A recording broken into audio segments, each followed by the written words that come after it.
the drinks now, at a minimum, are like $8 to $12. Right? So that's one drink. So if you just look at the economics of a guy, let's say, buying a round, right? You're looking at a minimum of $30 to $35 because with tax and tip on two drinks, it's like, 25 bucks for two, tax and tip, it's like $30 to $35. And that's just going out for one round of drinks. And normally, one round is about a half an hour. The amount of effort that it takes to go to a place, sit down, get a seat, sit down and be able to just have one drink is not worth the effort. So the minimum people do is two drinks, right? So over there, you're looking at a minimum of $60. And as the gentleman, you're expected to pay, or what would happen if you were to split the bill? Yeah, so the reason why I had to stop is because, in my transition of career, it's like at this period when I'm setting up my work, I've got to kind of preserve my capital. And it's not that there's an expectation for guys to pay. I don't think women will necessarily say that, nor do they really believe it. But we're still in that overlap of old school thinking where it's like somewhere from what their mom has told them or their grandmother growing up. These are independent women making, in some cases, maybe more money than me, and probably in most cases. But there's this thing that, like, I don't know, in some way I'm inadequate. So maybe they won't say there's that expectation, but there is that expectation. Heck yeah. And, okay, so what would happen if you went out with a woman on a date, and just say you spend, say, $60 to $100 on drinks or whatever? Is there any obligation on her part or any expectation on your part, if you know what I mean? Yeah. You mean sexually? Yeah. No, there's no expectation on my part.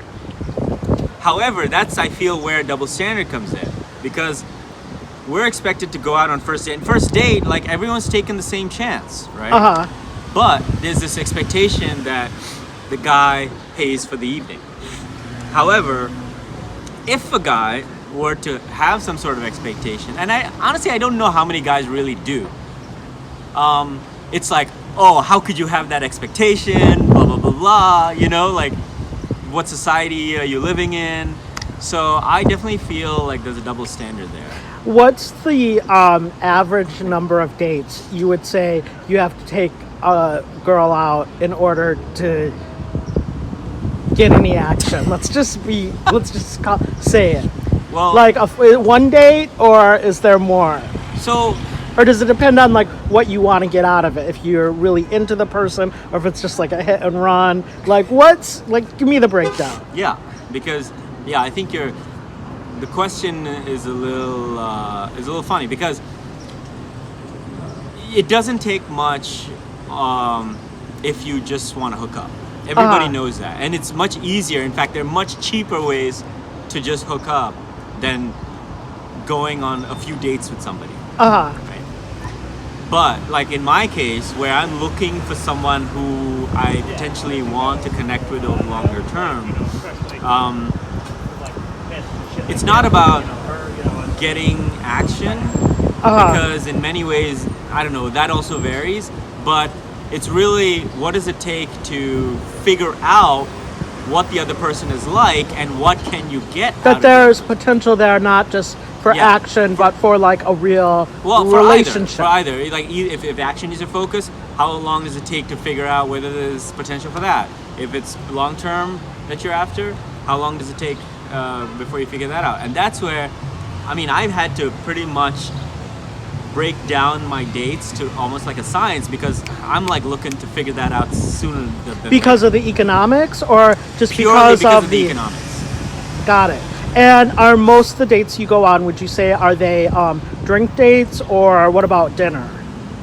Yeah, I wish they were just drink dates, or maybe even just coffee. I had a great date the other day, not the other day, like the other week, where we just kind of like went for a walk. Uh-huh. Awesome, And maybe, oh, I had another one where we just met up for coffee. Great, because the economics on that they work out, right? And most likely, so here's the other thing.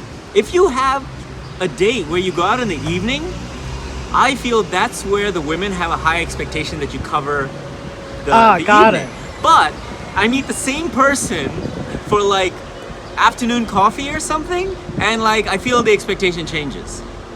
So do you try to do like afternoon dates? I personally try not to, because personally, I sometimes can get nervous, like meeting someone for the first time. So I actually, and I don't drink much. I don't like to drink, but sometimes I do like to go out for a drink on a first date, just because it can relax me. What about, like, I could see a girl saying, well, okay, he has to pay money for the drinks, but I have to pay a lot more money to get like a pretty dress or a pretty outfit, and I have to pay all this money for makeup that the guys never have to pay for. What about maybe that argument? Does that have any validity to you? No, because one, actually, girls that are into a lot of makeup and stuff is not really the type of girl that I'm looking for. And two, I mean, in economics or finance, you call that sunken costs. It's like, it's like my gym membership. I mean, you can't expect me to reimburse you for my gym membership. Do you think women are at all aware of how some guys may feel about this? Or do you think they're just totally oblivious that this is like even an issue? It's just like a privilege that they expect, I think they're more on the oblivious side. Because the few women that I have talked to about this, they hold very hard stances. They're like, oh, I want a gentleman, and I'm not, gonna go out with a guy unless he was opening the door and he's paying for dinner and blah blah. And I'm like, all right, good. Well, good luck to you. I don't know when was the last time you went out on a date, How would you just characterize the state of the dating scene in New York City for a single guy such as yourself? Like, is it easy? Is it hard? Is it, a bunch of people that don't want to commit? Just how would you characterize it? I think last time we walked in there. It is, it's hard for sure. But it's because everyone's confused. It's not because people don't want to commit or whatever. It's that, well, there's definitely this, like, it's a huge ocean. There's something else out there. There's always something better. I don't know about better, but something else. So so there is that, but also I think they themselves are confused. So because you can't go into an ocean unless you know what kind of fish you want to catch, because different kinds of fish hang out in different temperature waters. Are you confused? Do you know what type of fish you want to catch? Yes, I was confused. Okay. Yeah, but I've since cleared from that. What type of fish do you want to catch? So I'm looking for like a South Asian girl who has a good mix of East and West. What that means is she is comfortable visiting and living in India, or sort of embracing the cultural aspects of it, but kind of was raised here. In many ways, kind of like me, but then at the same time, kind of lives a more like open-minded mindset that we get over here. Would it be more simple just to be married already? No. This is the problem. Is that it's a double-edged sword. I told you I was confused, but not anymore. Yes. Is that once you reach that level of awareness, and the city is a great place to acquire that awareness, right? Yes. Because it's very diverse, very multicultural, lots of activities, and there's a big enough push now on holistic thinking and awareness that you can get that in a city, because everyone's open-minded. But the problem with that is once you acquire that, you can't go back. You saying that they may be, once they figure out what type of fish they want, they may be more picky about choosing you because you may not suit like a particular characteristic that they've defined for themselves is something they are looking for and is important to them.